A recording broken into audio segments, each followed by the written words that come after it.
বন্ধুরা দেখেন, বিশ্বাস করবেন না, আপনারা খাইলে বুঝতে পারতেন।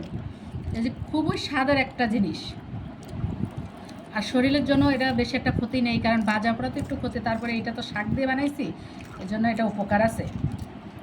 আর এটা তো মানুষ অনেকে মনে করে তিতা লাগে, আসলে কোনো তিতাই নেই। জিনিসটা অনেক সুন্দর হয়েছে, আপনারা চাইলে বাসায় বানায় খাবেন। ওকে বন্ধুরা, ভালো থাকবেন, আল্লাহ হাফেজ। ভালো লাগলে আমার চ্যানেলটা সাবস্ক্রাইব করে দেবেন।